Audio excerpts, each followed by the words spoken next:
see more frequent content from Moody's Ozarks Traveler and to help support this channel and these projects, please hit subscribe now.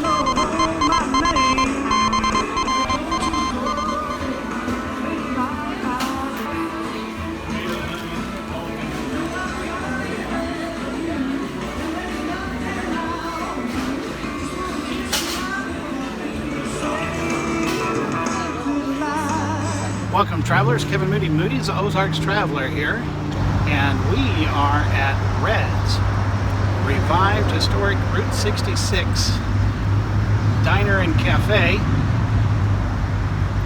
relocated now on Sunshine in Springfield, Missouri. We are going to go and take a look at just exactly what they are famous for besides their food. On first impression, as soon as we walk in the door, we notice that it is wall-to-wall people. There are long lines, and she's telling everybody that there's an hour and 20-minute wait. Okay, so here we are. We just got our food. One thing I really like is they told us it was going to be more than an hour's wait, and it was only about 20-25 minutes of actual waiting. So that's a benefit right there. Under promise, overachieve. I think that's because a lot of people left because they said it was going to be over an hour, so we got lucky. That may be so. Right. But we're going to pray, and we're going to dig in.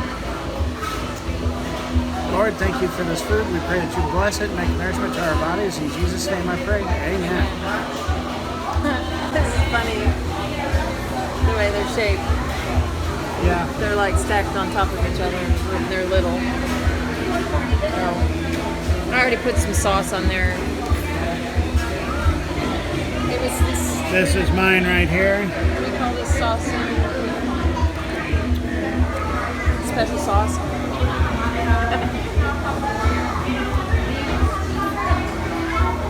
I got it by mistake at first. I thought it was ketchup.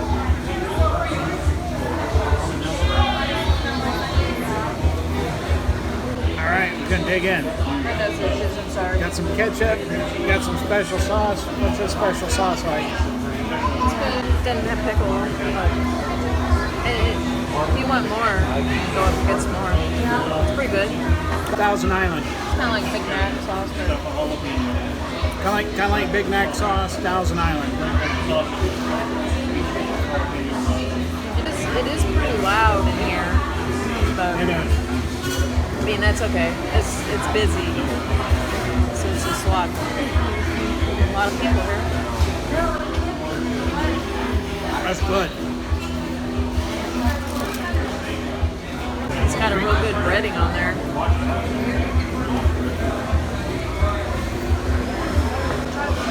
I'm going to try some of the burger. I thought about trying the pork tenderloin, but I thought I'll just start with the burger. Maybe next time. Bacon's good.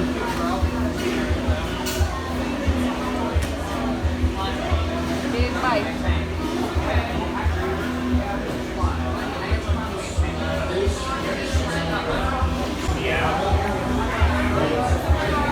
You know, I said no onion, but there's onion, but I'm kind of glad because it's good with onion. Try mine now. Is yours supposed to have bacon? Was yours supposed to have bacon? It's just a double. I got the giant double. Okay. Because I was supposed to have onion. I think they got that backwards. It's a giant double with cheese. Jeremy, I was supposed to have onion. I think they got that backwards. Oh, do you want to go get some onions? No. You want some of mine? No, this is good. The onion really adds some good flavor. You want one? One?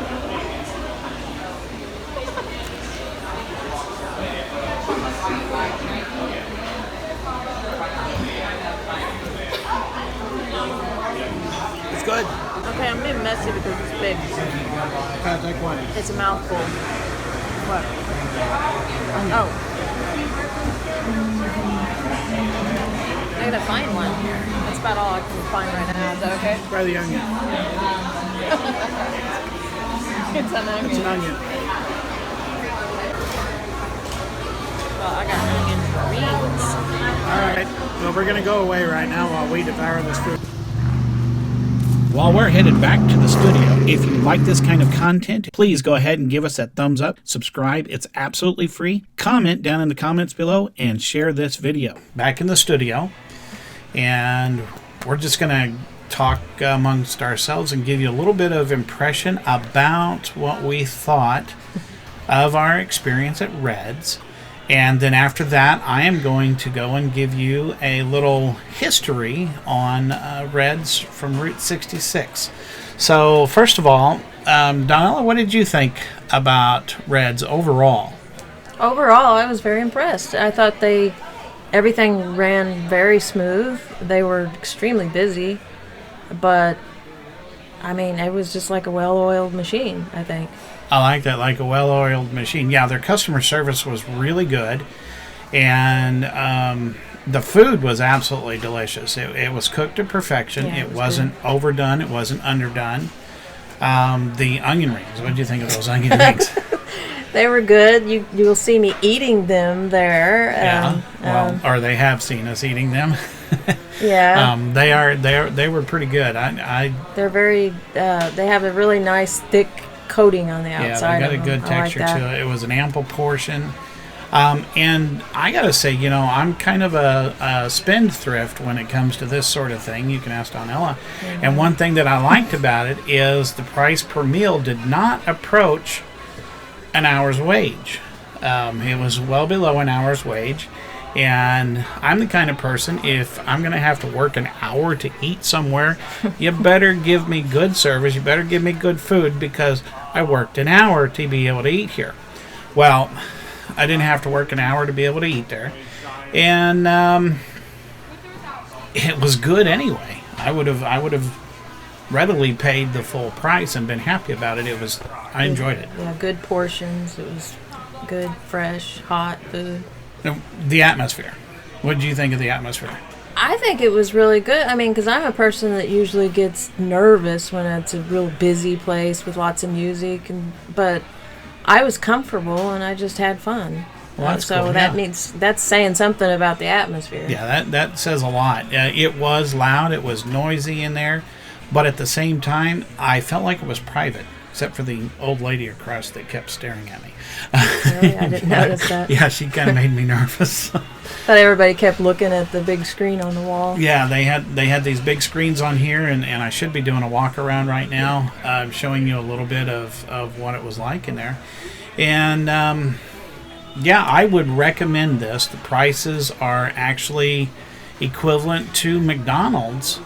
Better. Only much better, much better quality. Really good service. Yeah. At least that day they had great service. Yeah. Well, hey, and a lot of restaurants in their first week of operation, this was the first Saturday that they were open, and it was during the Route 66 festival.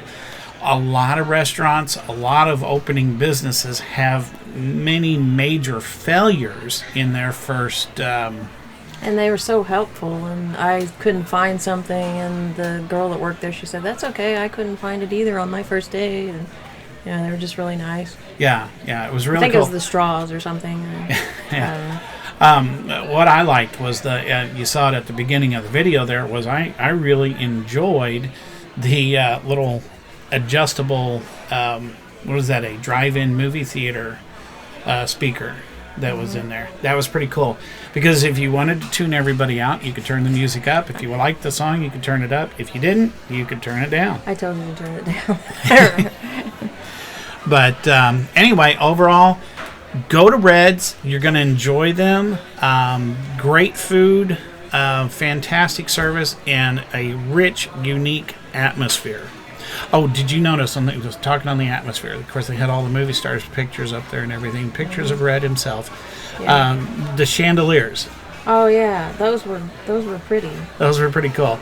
Yeah. They were chandeliers, but at the top they were decorated with fishing bobbins. Oh, yeah, you showed me that. Yeah, that was pretty cool. Well, anyway. And those other lights look like that lamp you used to have. It was your mom's lamp. Oh, yeah. Right. Yeah, they have the whole Art Deco lampshades and stuff like that, which I thought was really, really cool. Mine was just kind of black and white that I had. But these had different colors. I don't know. But anyway, stay tuned, and I'm going to tell you a little bit about the history of Red's, because they have a unique history in fast food in America and on Route 66. Stay tuned for that. Well, travelers, Red's Giant Hamburg was a business in Springfield, Missouri, right off of Route 66, and is believed to have been the world's first drive-through restaurant. Now, more on that in just a moment. But first, a little bit of background story about Red and Red's Giant Hamburg. Shortly after World War II, Red, Sheldon Chaney, nicknamed so because of his brightly colored red hair, arrived in Springfield, Missouri with his newlywed wife. And being fresh out of college with a new business degree, Red purchased a small gas station and several wooden motor court cabins, which were situated just off of College Street and West Chestnut Expressway. And by 1947, he opened a cafe, and growing tired of pumping gas, decided that a restaurant would be a better business model. The Chaneys, you see, already owned a small herd of beef cattle from their original purchase, so they decided to concentrate on hamburgers. Now, they would continue to raise the cattle and use them to stock their restaurant until Red's closed in 1984. Red's would become a staple on Route 66 and for most Springfieldians. But to many, it was more widely known by its nickname, the Giant Hamburg. You see, the sign was to have read the Giant Hamburger because Red wanted to be known as the home of the Giant Hamburger. But in ordering the lettering for the sign, the size of the font was miscalculated, and the sign as ordered would have been too tall to clear the power lines. So Red, in good Ozarkian fashion, made the best of his mistake, and he cut off the E and the R to make the sign short enough. And the rest, they say, is history. Now, I told you Red's Giant Hamburg was credited as the first drive-through restaurant. There is some clarity needed here. You see, before the drive-through came the drive-in. The drive-in was a type of restaurant where customers ordered and ate their meals without leaving their cars. The drive-in concept was first popularized by a Texas chain of eateries called the Pig Stand. They operated on a highway between Dallas and Fort Worth in 1921. But you see, these eateries did not have dining areas at that time. Now, in 1947, lacking seating space inside and parking space outside, Red, with a little more of that Ozark engineering, made history. He cut a hole in the wall of his diner and started serving customers as they drove up alongside his building. This would forever change how Americans eat. Now, by a year later, In-N-Out Burgers would open, making the drive-thru the focus of their business. Once again, they did not have an indoor seating area. So Red's indeed was the first to have both indoor seating and drive-thru service. Over the next few years, the idea would catch on like wildfire, making the drive-thru one of the major forms of restaurant food sales in America today. And now you know, to steal a phrase, the rest of the story. That's right, travelers, you heard it right here. The drive-through lane for restaurants was invented, according to legend, at Red's Giant Hamburg in Springfield, Missouri on Route 66.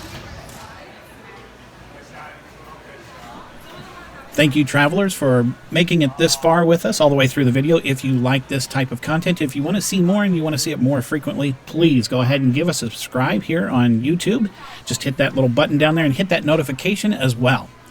Thank you for watching, and we'll see you next time.